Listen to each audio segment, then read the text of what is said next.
حسین یا حسین یا حسین یا حسین، یہ عزائے حسین در سے گائے حسین، یہ عزائے حسین در سے گائے حسین، یہ عزائے حسین در سے گائے حسین۔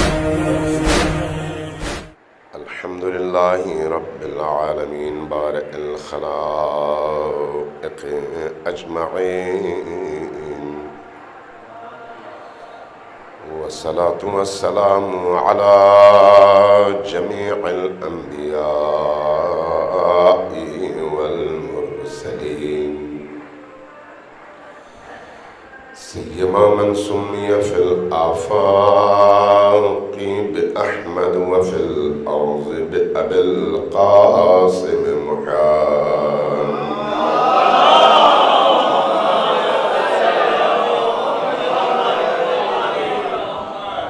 والصلاة والسلام على أولاده الطيبين الطاهرين المعصومين الميامين، واللعنة الدائمة على أعدائهم أجمعين من يوم عداوتهم إلى قيام يوم الدين. أما بعد، فقد قال الرسول صلى الله عليه وآله وسلم: إن لقتل الحسين حرارة في قلوب المؤمنين لا تبرد أبدا. صلوات محمد وعلى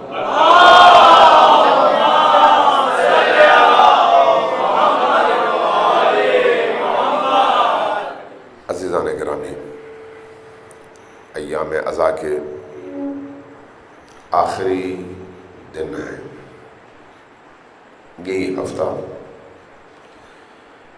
جس میں یکم محرم سے جو سلسلہ شروع ہوا ہے، تو آہستہ آہستہ معاشرے میں مروجہ رسومات، کلچر اور طور و طریقوں کے مطابق اختتام پذیر ہو رہا ہے، لیکن حقیقت یہ ہے کہ کربلا اس حقیقت، اس ابدی حقیقت اور اس روح دین کا نام ہے جو نہ کبھی ختم ہو سکتا ہے،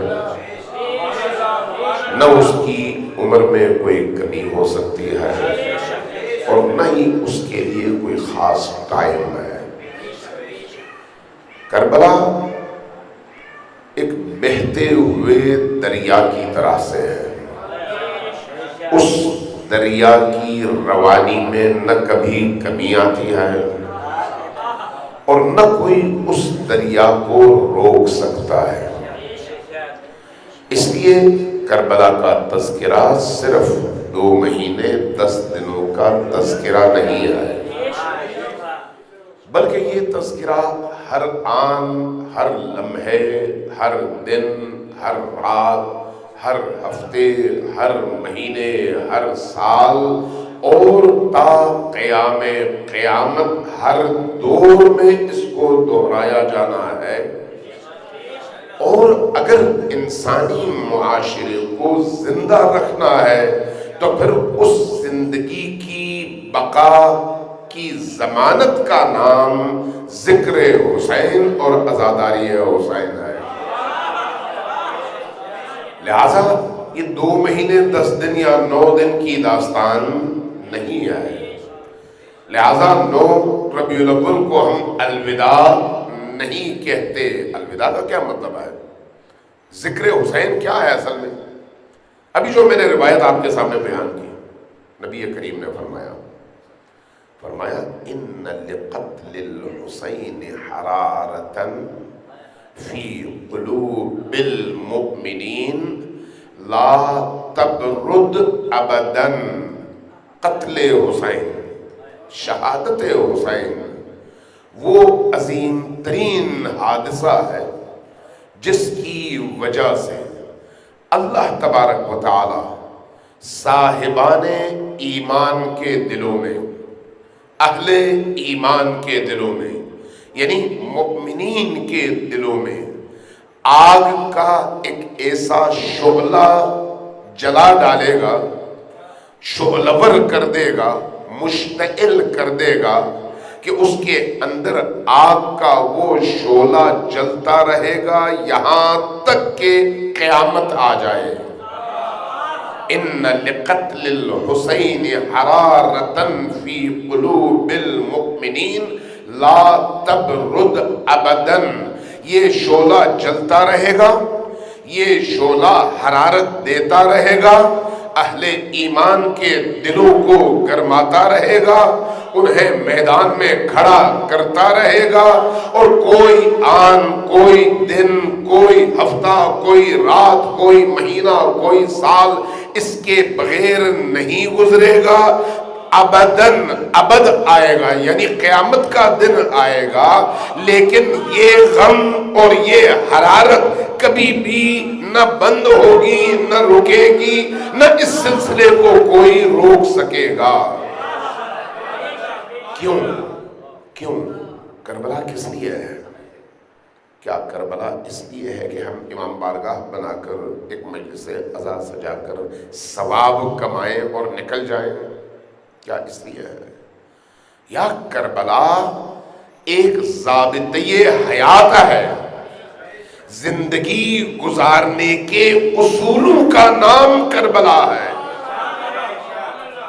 کربلا داستان نہیں ہے کہ آپ ایک زیب داستان کے لیے واقعہ بیان کر دیں اور چلے جائیں، یہ نہیں ہے.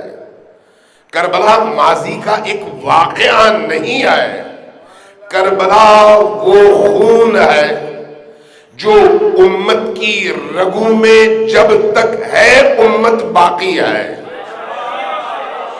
جب تک اسلام کی رگوں میں کربلا کا خون باقی ہے، اسلام باقی ہے. جس دن اس خون کو امت کی رگوں سے کوئی نکال دے تو امت ختم ہو جائے گی. اس لیے اگر اسلام کو رہنا ہے تو کربلا کے ذکر کو بھی رہنا ہے. یہ ذکر انسانوں کو شعور عطا کرنے کے لیے ہے. یہ ذکر انسانوں کو علم اور معرفت عطا کرنے کے لیے ہے. یہ ذکر انسانوں کو انبیاء کے رستے پر چلانے کے لیے ہے. یہ ذکر انسانوں کے وجود سے نجاستوں کو دور کر کے، کثافتوں کو دور کر کے اس کے اندر نور کو جگانے کے لیے ہے. یہ ذکر تطہیر باطن کے لیے ہے اور نورانیت قلب کے لیے ہے. یہ ذکر شعور کی دنیا کو روشن کر کے جہالتوں کے خاتمے کے لیے ہے. یہ ذکر ہر ظالم کے مقابلے میں مظلوم کو حوصلہ اور ہمت دینے کے لیے ہے. یہ ذکر گناہ کے مقابلے میں راہ درست اور صراط مستقیم کو قائم رکھنے کے لیے ہے. یہ ذکر اللہ کے نافرمانوں کے مقابلے میں اللہ کے فرمان بردار بندوں کو قوت دینے کے لیے ہے. صرف رسم نہیں ہے، یہ صرف ایک عبادت نہیں ہے. عبادتیں بہت ہیں. آپ اگر رستے سے پتھر ہٹاتے ہیں تو وہ بھی عبادت ہے. آپ اگر کسی پیاسے کو پانی پلاتے ہیں تو وہ بھی عبادت ہے. آپ اگر کسی فقیر کو 2, 10, 20, 100 روپے دیتے ہیں تو وہ بھی عبادت ہے. لیکن وہ عبادت کہاں اور یہ عبادت کہاں؟ اس سے آپ تھوڑا سا ثواب کماتے ہیں، اس عمل سے چاہے وہ کوئی بھی ثواب کا عمل ہو، نیکی کا عمل ہو. لیکن یہ عمل جس کو آپ عزاداری سید الشہداء کہتے ہیں، یہ عمل جس کو آپ ذکر حسین کی مجلس کہتے ہیں، یہ عمل جس کو آپ حسینیت کے احیاء کا ذریعہ سمجھتے ہیں، یہ عمل ثواب کمانے کے لیے نہیں ہے، انسان کو انسان بنا کر فرشتوں کا مسجود بنانے کے لیے ہے.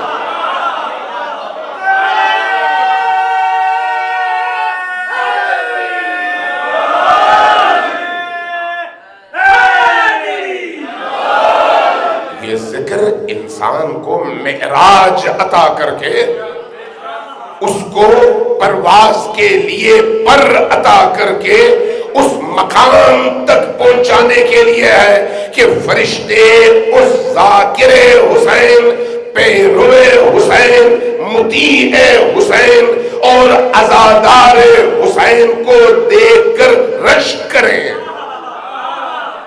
اس لیے یہ کوئی عام ذکر نہیں ہے، عام ذکر نہیں ہے. آپ اس ذکر کی فضیلتیں دیکھیں، اس ذکر کی تاثیر دیکھیں. کسی بھی چیز کے اندر تاثیر اس چیز کی وجہ سے پیدا ہوتی ہے، اس چیز کی وجہ سے. آپ کی ان مجالس میں اگر تاثیر ہوگی تو وہ تاثیر جتنی آپ کی یہ مجلسیں حسین ابن علی کی روح کے قریب تر ہوں گی اتنی زیادہ مؤثر ہوں گی، جتنی دور ہوں گی اتنی غیر مؤثر ہوں گی. جتنا ہم حسین ابن علی کی معرفت کے اس سمندر میں زیادہ سے زیادہ غوطور ہوں گے اتنا یہ ذکر ہمیں پاک سے پاک تر کرتا چلا جائے گا. اور جتنا ہم صرف رسم نبھائیں گے یہ ذکر ہمیں بھی رسمی مسلمان بنائے گا. اس لیے یاد رکھیے حسین ابن علی کا ذکر ثواب کمانے کے لیے نہیں ہے، انسان بنانے کے لیے ہے. حسین ابن علی کا ذکر ثواب کمانے کے لیے نہیں ہے، انسان کو معراج انسانیت تک پہنچانے کے لیے ہے. حسین ابن علی کا ذکر روح انسانی کی تطہیر کے ذریعے سے اسے انبیاء کے قافلے میں شامل کرنے کے لیے ہے. اس لیے یہ ذکر حتیٰ قیام امام عدل امام عصر تک بھی یہ ذکر قائم رہے گا.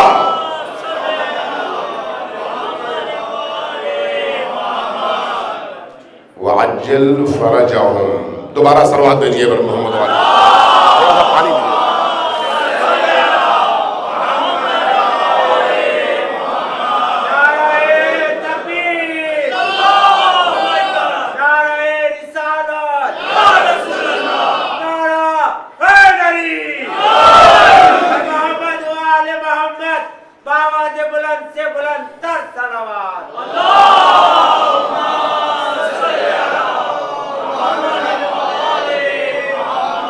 عزیزان محترم، آپ ماشاءاللہ پڑھے لکھے لوگ ہیں، سمجھدار اور باشعور لوگ ہیں. میں ایک انتہائی اہم نقطے کی طرف آپ کی توجہ چاہوں گا کہ یہ جو عزاداری سید الشہداء ہے، ہم عام طور پر اس کو ایک رسم کے طور پر دیکھتے ہیں، اور جب دوسروں سے آپ پوچھتے ہیں تو وہ بھی کہتے ہیں کہ یہ شیعوں کی علامتیں ہیں. ٹھیک ہے، علامت ہے، ٹھیک ہے، ہم معاشرے کے اندر ان عزاداریوں کے ذریعے سے پہچانے جاتے ہیں، لیکن اس کے پیچھے ایک حکمت ہے، اس کے پیچھے ایک فلسفہ ہے، اس کے پیچھے ایک مقصدیت ہے. اس کے ذریعے سے انسانی کاروان اس مقصد تک پہنچنے کی جد و جہد کرتا ہے. جو شعوری جد و جہد کرتا ہے وہ منزل تک پہنچ جاتا ہے. اس عزاداری سید الشہداء کا نتیجہ کیا ہے؟ آپ دنیا کے سامنے حسین کو پیش کرتے ہیں اور کہتے ہیں ہم جس حریت اور شجاعت کے امام کو مانتے ہیں وہ یہ حسین ہے. آپ دنیا کے سامنے اپنا تعارف پیش کرتے ہیں. آپ کا تعارف کیا ہے یہ آپ کی سوچ اور آپ کی فکر پر منحصر ہے کہ آپ کس طرح سے اپنا تعارف پیش کرتے ہیں۔ غور کیجئے گا میں کیا کہنا چاہ رہا ہوں۔ امام عصر ظہور فرمائیں گے، جب وہ ظہور فرمائیں گے تو ان کے ظہور کے دوران کیا ہوگا؟ وہ خانہ کعبہ میں تشریف لائیں گے، دیوار کعبہ سے پیٹھ جوڑیں گے، رخ لوگوں کی طرف ہوگا، اونچی آواز سے پکاریں گے اور اپنا تعارف پیش کریں گے۔ کیا تعارف پیش کریں گے؟ کیا تعارف پیش کریں گے؟ غور کیجئے گا، کیا تعارف پیش کریں گے؟ فرمائیں گے میں اس حسین کا بیٹا ہوں جس کو کربلا میں پیاسا قتل کیا گیا۔ کیوں؟ امام زمان حضرت رسول خدا کی نسبت سے اپنا تعارف کیوں نہیں پیش کر رہے؟ امیر المومنین کی نسبت سے اپنا تعارف کیوں نہیں پیش کر رہے ہیں؟ حضرت زہرا سلام اللہ علیہا کی نسبت سے اپنا تعارف کیوں نہیں پیش کر رہے ہیں؟ امام حسن کی نسبت سے اپنا تعارف کیوں نہیں پیش کر رہے ہیں؟ کیوں کہتے ہیں میں اس حسین کا بیٹا ہوں جس کو کربلا میں لب تشنا شہید کیا گیا؟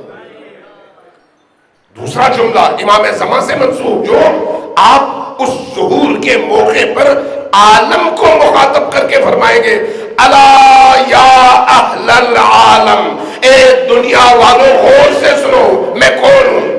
میں اس حسین کا بیٹا ہوں جس کی لاش کو کربلا کی سرزمین میں عریاں اور برہنہ چھوڑ دیا گیا۔ کیوں یہ تعارف پیش کریں گے؟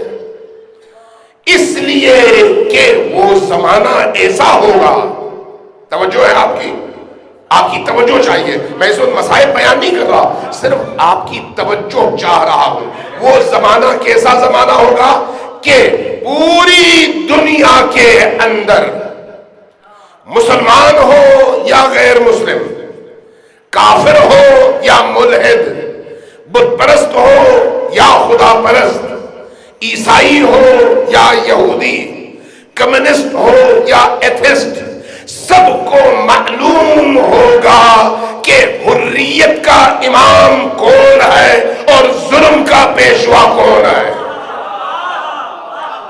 سب کو معلوم ہوگا یہ، اور جب سب کو معلوم ہوگا، اگر آپ سے کوئی پوچھے آپ کون ہیں، آپ کے والد اگر غیر معروف شخص ہوں تو آپ اپنے والد کی نسبت سے اپنا تعارف پیش نہیں کریں گے۔ آپ اگر معروف ہیں تو آپ کے والد جب اپنا تعارف پیش کریں گے تو کہیں گے میں فلان کا باپ ہوں، جبکہ مرتبے میں وہ آپ سے اعلیٰ ہے، لیکن معروف آپ ہیں، اس لیے وہ اپنا تعارف آپ کے حساب سے پیش کریں گے۔ آپ سے جب کہا جائے گا تو آپ اپنے والد کے حساب سے اپنا تعارف پیش نہیں کریں گے، اس لیے کہ آپ کو پہچاننے والے زیادہ ہیں، آپ کے والد کو کوئی نہیں پہچانتا، آپ معروف ہیں، آپ مشہور ہیں۔ تعارف کے لیے جس کے لحاظ سے، جس کی نسبت سے تعارف پیش کیا جا رہا ہے اس کو زیادہ معروف ہونا چاہیے۔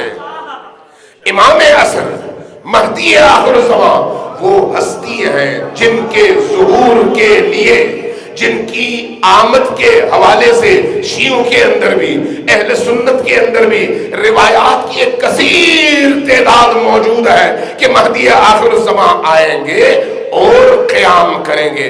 پھر وہ مہدی آخر الزمان جن کو سنی بھی پہچانتا ہے، جس کو شیعہ بھی پہچانتا ہے، جب اپنا تعارف پیش کریں گے تو پھر حسین کے نام سے کیوں پیش کریں گے؟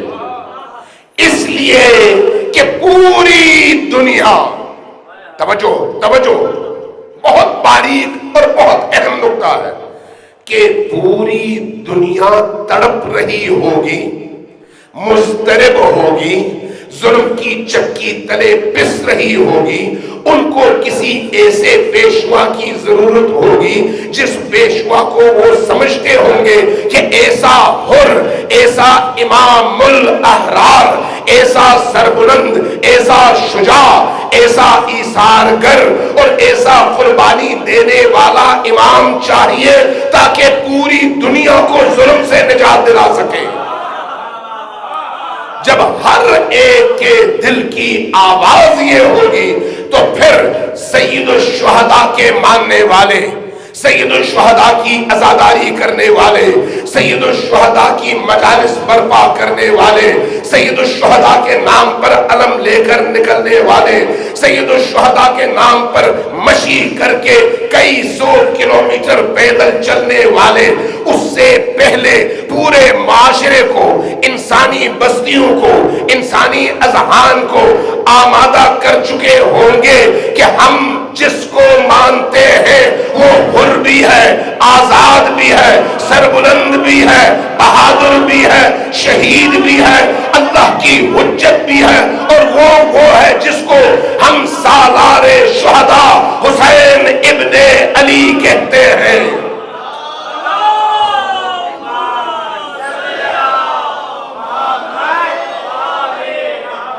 لہذا پوری دنیا حسین ابن علی کو پہچان رہی ہوگی۔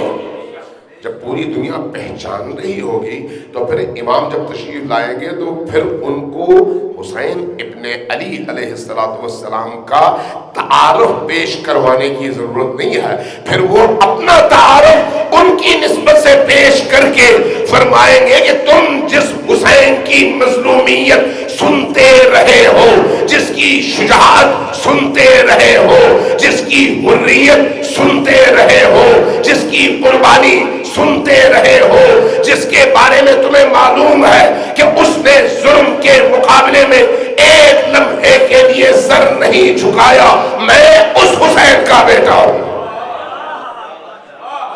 یہ کب ہوگا؟ جب آپ کی عزاداری یہ کام کرے گی۔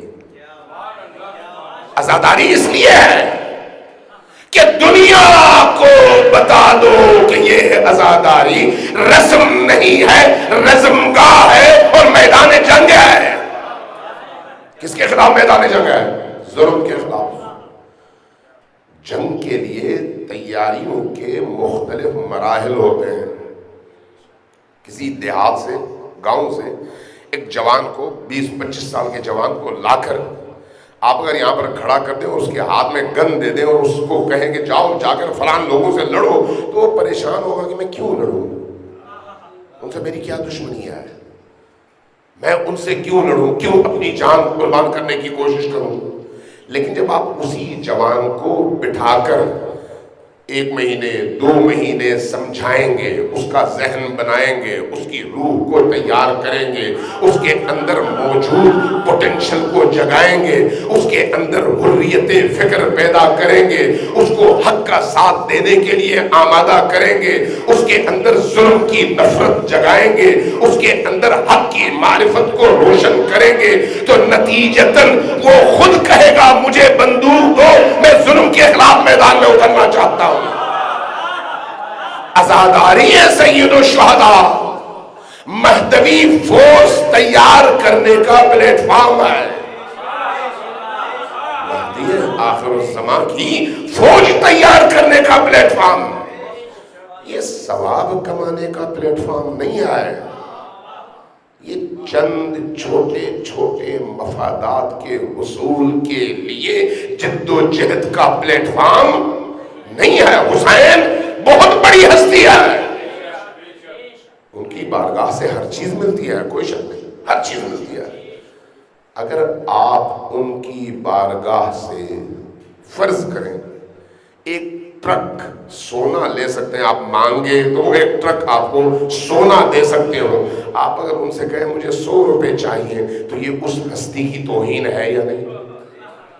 جو آپ کو پوری دنیا دے سکتا ہو، اس سے اگر آپ صرف 100 روپے مانگے، نہیں مجھے اس سے زیادہ نہیں چاہیے، یہ اس ہستی کی توہین ہے۔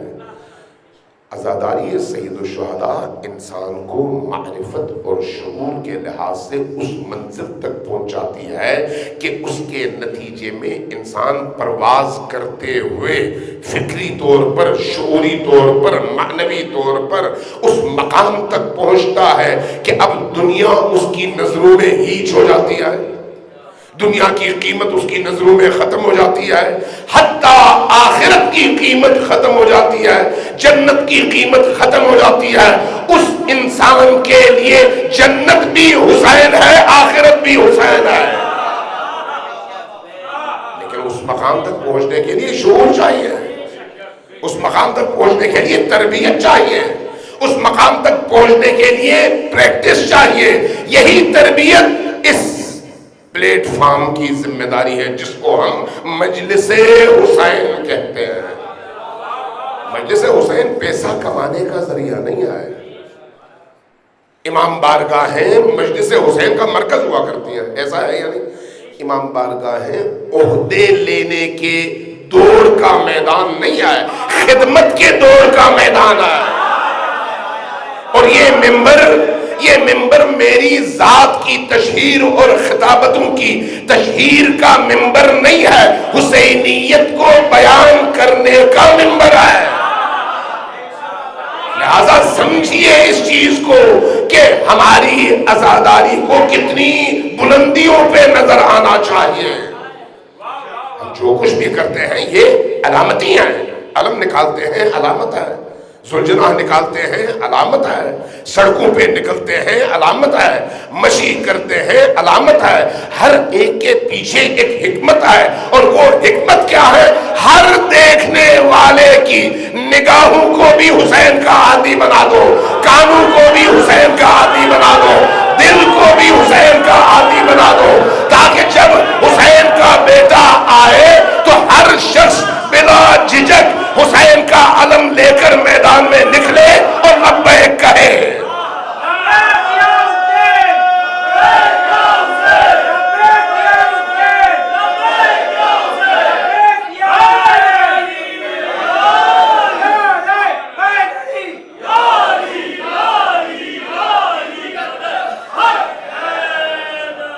صلوات بھیجیے بر محمد و آل محمد۔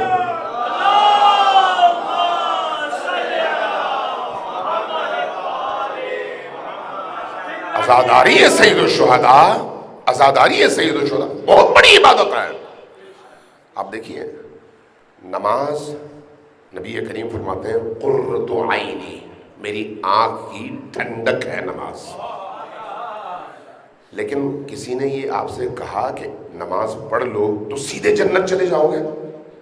کسی نے کہا نہیں، وہاں پر کہا ان قبلت قبل ما سواہا، اگر یہ قبول ہو جائے تو باقی اعمال قبول ہیں، اور اگر یہ رد ہو جائے تو باقی اعمال بھی رد ہیں۔ لیکن نماز کی قبولیت کے لیے جو اصول ہے وہ کیا ہے؟ وہ کیا ہے؟ اخلاص، پاکیزگی، سچائی، حلال ہونا، روشن ہونا دل کے لحاظ سے، اندر کی دنیا کو کا پاکیزہ ہونا، زبان کا پاکیزہ، کان کا پاکیزہ ہونا، نگاہوں کا پاکیزہ ہونا، لباس کا پاکیزہ ہونا، پیٹ کا پاکیزہ ہونا، ماتھے کا پاکیزہ ہونا، نماز کی اس جگہ کا پاکیزہ ہونا، سجدگاہ کا پاکیزہ ہونا، حتیٰ جس پانی سے آپ وضو کرتے ہیں اس کا پاکیزہ ہونا۔ یہ تمام پاکیزگیاں اس نماز کے اندر شرط ہے۔ کوئی ایک پاکیزگی ہٹ جائے، اس کی جگہ نجاست آ جائے تو نماز رد ہو جاتی ہے۔ یہ ہے یا نہیں؟ عزاداری ہے سید الشہداء، مقابلہ کوئی نہیں ہے ان عبادات کا، یہ ذہن میں رکھیے گا، مقابلہ کوئی نہیں ہے، وہ فرض ہے۔ لیکن عزاداری ہے سید الشہداء کے حوالے سے یہ گارنٹڈ ہے کہ اگر کوئی شخص درد دل کے ساتھ حسین کی بارگاہ میں حاضر ہو اور اس کی آنکھ نم ہو تو حسین اس سے راضی، اور اگر حسین راضی تو جنت پکی، اگر حسین راضی۔ عزاداری ہے سید الشہداء وہ جو اخلاص ہے نا، اخلاص جس کی ضرورت نماز میں ہے، وہ اخلاص انسان کے اندر پیدا کرنے کا ذریعہ ہے۔ عزاداری ہے سید الشہداء، چونکہ آپ نماز جب پڑھتے ہیں آپ نے توجہ دی ہوگی، آپ سب ماشاءاللہ نمازی ہیں، اور ہر روز کم از کم 5 بار آپ اللہ کی بارگاہ میں حاضر ہوتے ہیں۔ آپ یہ بتائیے جب آپ تکبیرۃ الاحرام کہتے ہیں اللہ اکبر، اس کے بعد داخل ہوتے ہیں نماز میں، چاہے فجر ہو، ظہر ہو، عصر ہو، مغرب ہمیشہ ہو جب آپ السلام علیکم ورحمۃ اللہ کہہ کر نماز سے باہر نکل رہے ہوتے ہیں تو اس دورانیے میں چاہے وہ 5 منٹ کا ہو، 6 منٹ کا ہو، 8 منٹ کا ہو، اس دورانیے میں آپ کتنی دیر اپنی توجہ اللہ کی طرف مرکوز رکھنے میں کامیاب ہو جاتے ہیں؟ کتنی دیر؟ بعض اوقات شاید 1 منٹ بھی نہیں۔ یہ سچ ہے یا نہیں؟ حقیقت ہے یا نہیں؟ ہم سب کا یہی حال ہے۔ یعنی اللہ اکبر کہا، ذہن چلا گیا گھر، الحمد شروع کیا، ذہن چلا گیا دفتر، رکوع میں چلے گئے، ذہن چلا گیا کراچی ساحل سمندر، رکوع سے سر اٹھایا، ذہن چلا گیا سری لنکا۔ یعنی انسان کا ذہن دوڑتا رہتا ہے، بھاگتا رہتا ہے، اس کو روکنا مشکل ہو جاتا ہے۔ کتنی دیر؟ وہ 5 منٹ کی نماز، صرف 5 منٹ کی نماز۔ لیکن ذکر سید الشہداء اس کے اندر اتنی کشش ہے، اتنا جاذبہ ہے کہ انسان جب امام بارگاہ میں داخل ہوتا ہے اور ذکر سننا شروع کرتا ہے تو پوری توجہ ہوتی ہے اور آخری وقت تک ایک ایک لفظ سن بھی رہا ہوتا ہے اور اثر قبول بھی کر رہا ہوتا ہے۔ یہ جو آپ اثر قبول کرتے ہیں، یہ جو آپ اثر قبول کرتے ہیں، اس کا نتیجہ کیا نکلتا ہے؟ آپ کا دل نرم پڑتا ہے، آپ کا دل نرم ہو جاتا ہے۔ جب دل نرم ہو جائے تو پھر گناہ کی شدت کو انسان محسوس کرتا ہے، جب دل نرم ہو جائے تو نیکیوں کی شدت کو محسوس کرتا ہے، جب دل نرم پڑ جائے تو اپنے گناہوں کو یاد کر کے انسان آسانی سے رو سکتا ہے، جب دل نرم پڑ جائے تو اس کی آنکھوں سے آنسوں کا بہنا آسان ہو جاتا ہے۔ اور یہی چیز جب نماز میں منتقل ہوتی ہے اور انسان اپنے رب کی بارگاہ میں سر بسجود ہو کر 2 قطرے بہا لیتا ہے تو وہاں پر اس کی نجات کا پروانہ لکھ دیا جاتا ہے۔ اس مقام تک آپ کو کس نے پہنچایا؟ حسین ابن علی کے ذکر نے۔ آپ کے دل کی نورانیت کا باعث حسین ابن علی کا یہ ذکر ہے، ورنہ نماز پڑھنے والے کم نہیں آئے، لیکن ذکر حسین نماز کی روح کو زندہ کرنے کا باعث ہے۔ اسی طرح سے یہ ذکر حسین آپ کے پورے عقیدے کے ڈھانچے کو کھڑا کرتا ہے، آپ کی پوری زندگی کے ہدف کو معین کرتا ہے۔ آپ کے اندر جتنی بھی پازیٹیو صفات اور پوٹینشلز ہیں ان سب کو یکجا کر کے ذکر حسین اور عزاداری حسین ایک مستحکم ستون کی صورت میں آپ کو اس طرح سے مہیا کرتا ہے کہ اس ذکر کے نتیجے میں اگر آپ معاشرے میں قدم رکھتے ہیں تو آپ اکیلے ہی کیوں نہ رہ جائیں، کبھی بھی حسین کے میدان کو چھوڑ کر آپ بھاگتے نہیں ہیں۔ یہ ہمت آپ کو کون دیتا ہے؟ یہ حوصلہ آپ کو کون دیتا ہے؟ یہ ایمان آپ کو کون دیتا ہے؟ ذکر حسین اگر با معنی ہو، اگر با مقصد ہو، اگر با ہدف ہو، اس لیے ذکر حسین کی مجالس کی اہمیت کو سمجھیے۔ یہ ذکر حسین ہمیں معراج تک پہنچانے کا ذریعہ ہے۔ میں 2 روایتیں عرض کرتا ہوں، اگر آپ سننے کو تیار ہیں۔ صلوات بھیجیے محمد علیہ۔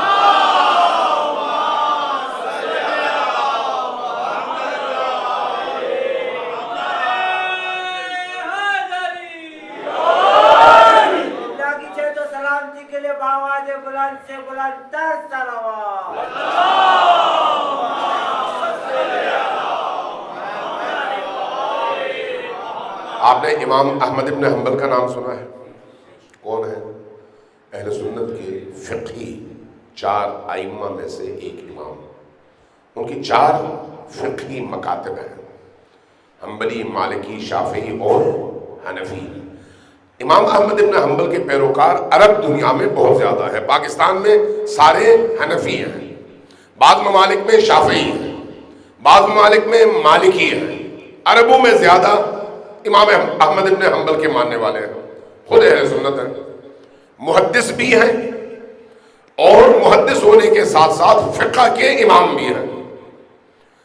انہوں نے فضائل صحابہ لکھی ہے. فضائل صحابہ جو معروف کتاب ہے اہل سنت کے درمیان صحابہ رسول کی فضیلتوں پر مبنی. امام حسین علیہ السلام کو بھی انہوں نے اصحاب رسول میں شمار کیا ہے. وہ جہاں امام حسین کا تذکرہ اور ان کے خواص کو بیان کرتے ہیں، روایت بیان کرتے ہیں کہ حسین کی فضیلت یہ ہے کہ اگر کوئی شخص حسین ابن علی کے غم میں روئے، اس کی آنکھ تر ہو جائے تو اس کے آنکھوں کی یہ تری اس کے جہنم کی آگ کو بجھانے اور جنت کے دروازے کو کھولنے کا سبب بن جاتا ہے. یہ جو آنسو ہے، یہ آنسو جہنم کی آگ کو بجھانے کا سبب بنتا ہے اور جنت کے وجوب کا سبب بنتا ہے. کون کہتا ہے؟ امام احمد ابن حنبل. تو یہ آنسو کیوں اتنے قیمتی ہیں؟ قیمتی ہے تو اس میں یہ صلاحیت ہے نا. تو قیمتی کیوں ہے؟ قیمتی اس لیے ہے کہ ان آنسو کے ذریعے سے انسان اپنی روح کو روح حسین سے جوڑتا ہے، حسینی بنتا ہے. آپ اپنے والد کے فوت ہونے کے بعد 10 سال بعد آپ کو اگر کہا جائے 1 کروڑ روپے آپ کو انعام کے طور پر ملیں گے، آپ رو کر دکھائیے. آپ رو نہیں سکتے، رو نہیں سکتے. آپ 10 سال کے بعد بھول جاتے ہیں، اس لیے کہ آپ کی زندگی سے ان کا رول ختم ہو گیا. ہاں ایک محبت کا تعلق باقی رہتا ہے، لیکن وہ جو جذبات ہیں جو انسان کو رونے پر مجبور کر دیتے ہیں وہ امٹ کر واپس نہیں آتے. لیکن یہ کیسا جذبہ ہے، کیسی کشش ہے کہ 1400 سال پہلے حسین شہید ہوئے، آج بھی جب کبھی ان کا تذکرہ ہو تو ان کے تذکرے کا شروع ہونا جیسے ہی آپ دیکھتے ہیں ویسے ہی آپ کا پورا وجود غم میں ڈوبتا ہے اور آنکھوں سے اشک برسنے لگتے ہیں. کیوں ایسا ہے؟ بعض عرفاء اہل دل اولیاء اللہ یہ بات کرتے ہیں. وہ کہتے ہیں کہ دیکھو، اصل میں حضرت امام حسین علیہ السلام کو اللہ تبارک و تعالیٰ نے عالم انسانیت کی نجات کا ضامن بنایا ہے. اس لیے اللہ جس کو نجات دلانا چاہتا ہے اس کے دل کا رخ حسین ابن علی کی طرف موڑ دیتا ہے، جس کو نجات دلانا چاہتا ہے. اور جب انسان کسی مجلس میں بیٹھتا ہے، کسی محفل میں بیٹھتا ہے، ذکر حسین سنتا ہے، اگر اس کا دل نورانی ہو تو پھر یہ جو آنسو بہتے ہیں یہ خود نہیں بہتے. بڑا عجیب بیان کیا، خود نہیں بہتے. کہاں سے آتے ہیں؟ فرماتے ہیں کہ حضرت زہرا سلام اللہ علیہا آنکھوں کے اس پیالے میں آنسو انڈیلتی ہیں اور اس کے نتیجے میں آپ کی آنکھوں سے اشک بہتے ہیں. یہ بھی ان کی عطا ہے. کس خوشی میں؟ حسین ابن علی کے عشق کی خوشی میں. ان کے عشق کا یہ اثر ہے. ان کا عشق انسان کو پاکیزہ کرتا ہے، با عمل بناتا ہے، با ہمت بناتا ہے، جہالت سے نکالتا ہے، علم کی طرف لاتا ہے، شعور کی طرف لاتا ہے. آپ کربلا میں دیکھیں، ایک واقعہ نقل کرتا ہوں آپ کو، بہت ساری چیزیں آپ پر واضح ہو جائیں گی. ایک دفعہ صلوات بھیجیے پر محمد و آل محمد.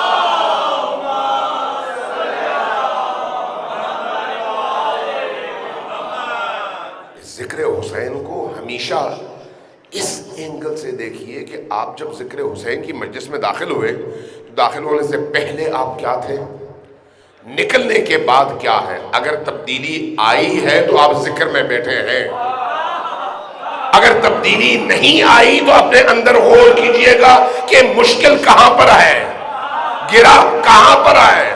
اس گرہ کو دور کیجئے. بعض لوگ حسین ابن علی کا نام پڑھتے ہی رو پڑتے ہیں اور بعض کے سامنے کند چھرے سے، شمر کے ذریعے سے جب تک آپ سر تن سے جدا نہیں کرتے اس وقت تک لوگوں کو رونا نہیں آتا. کیوں؟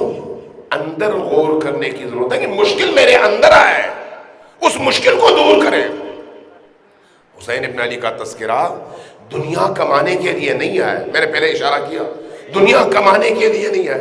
اگر حسین سے آپ جڑ جائیں گے تو دنیا بھی مل ہی جائے گی، لیکن دنیا کے لیے حسین سے نہ جڑیں، دنیا کی طلب میں حسین سے نہ جڑیں۔ اس لیے یہ جو مسند ہے نا، ممبر کی مسند، یہ ممبر کی مسند بہت خطرناک ہے۔ اگر کوئی شخص اس ممبر کی مسند سے حسین کے ذریعے سے دنیا کمانا چاہے تو شاید دنیا مل جائے، لیکن حسین چھن جاتے ہیں۔ اس لیے اس ممبر سے حسین کو کمانے کا ارادہ کریں، ان مجالس سے حسین کو حاصل کرنے کا ارادہ کریں۔ آپ کی زندگی کا حاصل اگر حسین ہو جائے تو جنت بھی حسین کی ہے، عالم بھی حسین کا ہے۔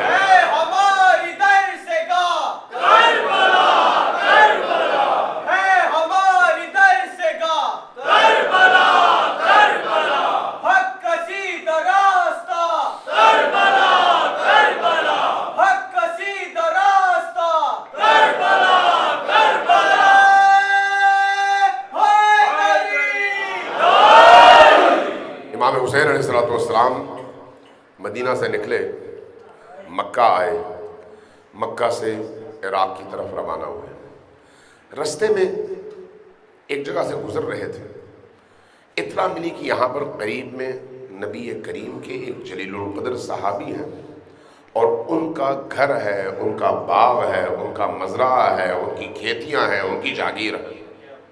چلے آئے وہاں پر، داخل ہوئے۔ جیسے ہی صحابی کو اطلاع ملی وہ دوڑتے ہوئے آئے، حسین ابن علی کے قدموں میں گر گئے۔ مولا آپ تشریف لائے، ہماری قسمت جاگ گئی ہے، مدینہ سے آپ تشریف لائے، ہم آرزو رکھتے تھے کہ کسی طرح سے آپ کے قدموں پر ہم آ کر نثار ہوں، لیکن آج آپ ہمارے یہاں تشریف لائے۔ امام نے فرمایا ہاں میں تمہاری طرف آیا ہوں، چائے پانی جو کچھ آؤ بھگت ہو سکتی تھی اس نے کی۔ پوچھا کیسے تشریف لانا ہوا؟ فرمایا کہ دیکھو میں تمہیں دعوت دینے آیا ہوں، توجہ چاہیے ہمیں، میں تمہیں دعوت دینے آیا ہوں۔ کس چیز کی دعوت ہے؟ ہم مدینہ اور مکہ چھوڑ کر نکلے ہیں دین کے دفاع کے لیے۔ میں چاہتا ہوں کہ تم بھی ہمارے اس مختصر قافلے میں شامل ہو جاؤ۔ جیسے یہ سنا، عرض کیا کہ یہ اپنا رسول اللہ، میری جان آپ پر قربان، میرا مال آپ پر قربان، میری ہر چیز آپ پر قربان، میں تیار ہوں، لیکن بس ایک مشکل ہے۔ وہ کیا ہے؟ وہ یہ ہے کہ اتنی بڑی جاگیر ہے، کھیت ہیں، درخت ہیں، پھل فروٹ ہیں، فصل ہیں گندم کی، تو یہ میں چھوڑ کر جاؤں گا تو یہ سارا تباہ ہو جائے گا، بڑی محنت کی ہے۔ تو کیا کرنا چاہیے؟ اپنی تلوار نکالی، اپنا گھوڑا اٹھایا، امام کی خدمت میں پیش کیا، کہا کہ میری طرف سے یہ گھوڑا اور یہ تلوار آپ لیجئے اور آپ آگے سفر جاری رکھیے۔ امام نے کیا جواب دینا تھا؟ فرمایا کہ نہ مجھے تمہاری تلوار کی ضرورت ہے اور نہ ہی مجھے تمہارے گھوڑے کی ضرورت ہے، اور یاد رکھو مجھے تمہاری بھی ضرورت نہیں ہے۔ میں اس لیے نہیں آیا کہ مجھے تمہاری ضرورت ہے، اس لیے آیا تھا کہ تمہیں نجات دلا سکوں، تمہیں نجات دلا سکوں۔ تم اگر نجات نہیں پانا چاہتے ہو تو تمہاری مرضی۔ مولا واپس پلٹ آئے، جیسے ہی باہر نکلنے لگے پیچھے سے پکارا، مولا یہ اپنا رسول اللہ، ایک عرض ہے، ایک گزارش ہے۔ فرمایا ہاں بولو۔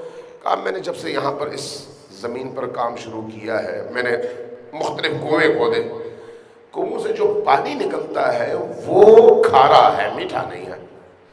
آپ سے گزارش یہ ہے کہ میرے کنویں کے پانی کو جاتے جاتے میٹھا کر دیجئے۔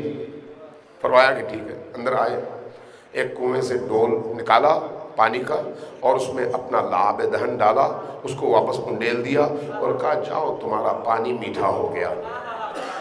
یہ حسین کا بیہیویئر اور حسین کا جواب ہے۔ صحابی رک گیا، حسین واپس آئے۔ اب میں اپنے آپ کو اس باغ میں کھڑا کر لوں، آپ اس باغ میں کھڑے ہو جائیں، باغ آپ کی ملکیت ہو، حسین آپ کے پاس آئیں، آپ اور میں نے فیصلہ کرنا ہے آج کی دنیا میں بھی اور تب بھی کہ ہم کہاں پر کھڑے ہیں۔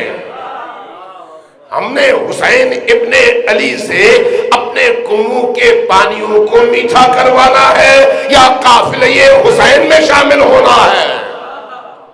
یہ امتحان کا موقع ہے، امتحان کا مقام یہاں پر ہے، اور یہاں پر آ کر انسان کے ایمان کا پتہ چلتا ہے کہ وہ اہل البیت سے، کربلا والوں سے چاہتا کیا ہے۔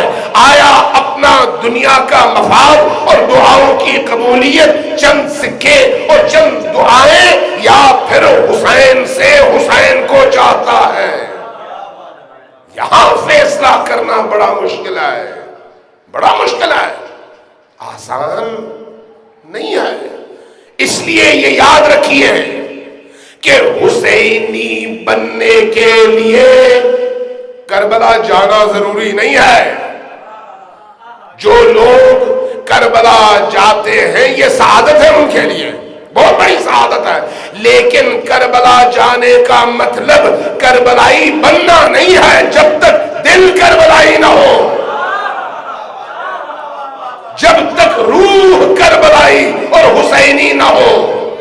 کربلا جانے سے آدمی حسینی نہیں بنتا، امام بارگاہ میں آ کر نیاز بانٹنے سے انسان حسینی نہیں بنتا، جب تک اس کا عمل حسینی نہ ہو، اس کی سوچ حسینی نہ ہو، اس کی روح حسینی نہ ہو۔ حسین ایسا پیروکار چاہتے ہیں جس کی نگاہ بھی حسینی ہو، سماعت بھی حسینی ہو، اس کی زبان بھی حسینی ہو، اور اس کے ارادے بھی حسینی ہو، اس کی روح بھی حسینی ہو۔ یاد رکھیے، یہ یاد رکھیے، حسینی بننے کے لیے کربلا کا سفر ضروری نہیں ہے، دل کا سفر ضروری ہے۔ اس لیے کربلا قبلگاہ ہے، عشاق کا نام ہے، عاشقوں کی قبلگاہ۔ اگر آپ عشق حسین کے ساتھ روز صبح اٹھ کر کربلا کی طرف رخ کر کے 3 دفعہ کہیں صلی اللہ علیہ یا ابا عبداللہ، صلی اللہ علیہ یا ابا عبداللہ، صلی اللہ علیہ یا ابا عبداللہ، روایات میں ہے جنت آپ پر واجب ہو جاتی ہے۔ اتنا آسان ہے حسین کو جیتنا، لیکن اس کے لیے اپنا دل غیر حسین سے خالی کرنا پڑتا ہے۔ جب تک دل غیر سے خالی نہ ہو، حسین اس دل میں گھر نہیں بناتے۔ حسین پاکیزگی ہے یا نہیں؟ حسین نور ہے، دل میں تاریکی ہو، دل میں نجاست ہو تو حسین اس دل میں نہیں آتے۔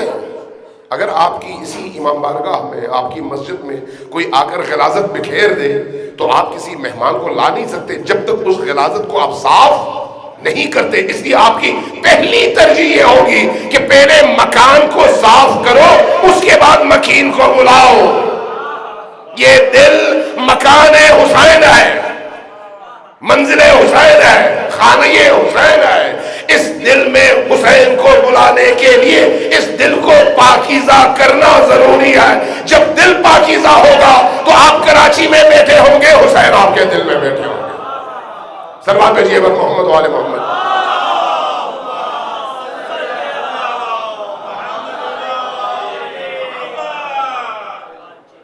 عزیزان گرامی، کربلا والے عجیب ہیں، بہت عجیب ہیں۔ اگر آپ نجات چاہتے ہیں تو اس کا شارٹ کٹ کربلا ہے، شارٹ کٹ۔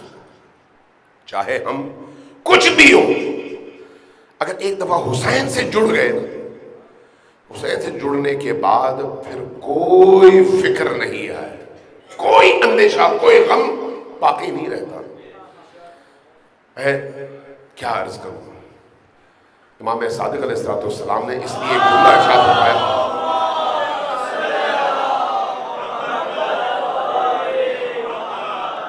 فرمایا کہ ہمیں، مجھے اور آپ کو مخاطب کر کے فرمایا، تمہیں بتاؤں کہ غم حسین کس کو کہتے ہیں؟ پوچھا یا اپنا رسول اللہ فرمائیے غم حسین کا مطلب کیا ہے؟ فرمایا کہ جب تمہارا دل غم حسین میں مغموم ہو جائے، تمہارا دل مغموم ہو جائے، تو اس غم کی کیفیت میں جتنی دیر تم اس غم کی کیفیت میں رہتے ہو، تمہاری ہر سانس اللہ کی بارگاہ میں تسبیح شمار ہوتی ہے. ہر سانس جس پر تمہیں اختیار نہیں ہے. سانس نہ تم روک سکتے ہو، نہ تم زیادہ سانس کھینچ سکتے ہو، تمہارے اختیار میں نہیں ہے. لیکن وہی سانس چونکہ غم حسین میں تم ہو، اس لیے اللہ کی بارگاہ میں وہ تسبیح شمار ہوتی ہے. وَهَمُّهُ لَنَا عِبَادَةٌ نفس المحموم لہمنا تسبیح وَهَمُّهُ لَنَا عِبَادَةٌ. جب ایک مغموم شخص حسین کی یاد میں آہ برتا ہے تو اس کی یہ آہ اللہ کی بارگاہ میں عبادت ہے، اس کو اللہ کے قریب تر کر دیتی ہے. اس لیے یہ آنکھ جب برس پڑے حسین کے غم میں اور اہل البیت کے غم میں، تو پھر یہی آنکھ جنت کا نظارہ کرنے لگتی ہے. یہی آنکھ.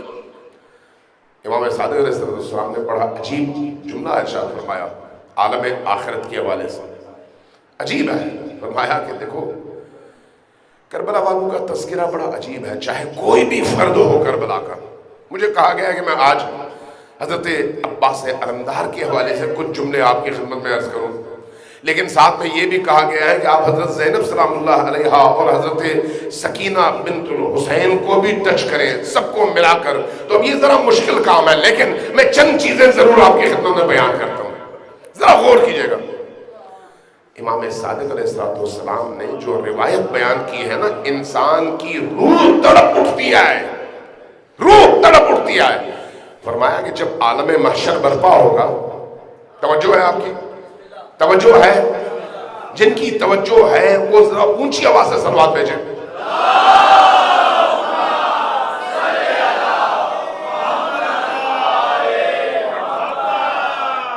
وَعَجِّلْ فَرَجَهُمْ، وَعَجِّلْ فَرَجَهُمْ کو بھولیے مت، چونکہ یہ آج کی دنیا میں ہم سب کی ذمہ داری ہے کہ ہم اپنے وقت کے امام کے ظہور کی دعا کو اپنی زندگی کی ہر سانس کا ورد بنائیں، ہر سانس میں. اس لیے صلوات بھیجیے بر محمد و آل محمد.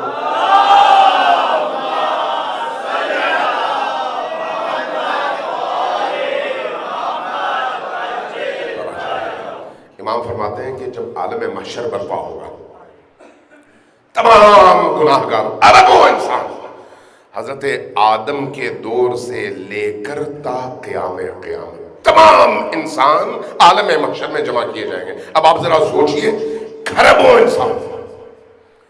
فرمایا جب سب جمع کیے جائیں گے تو نبی کریم کچھ لوگوں کی شفاعت فرمائیں گے، اور اس کے بعد اب عالم کو دکھانا ہے کہ کس کا مقام کیا ہے. پکارے کہ بیٹی فاطمہ کہاں ہو، بیٹی فاطمہ کہاں ہو.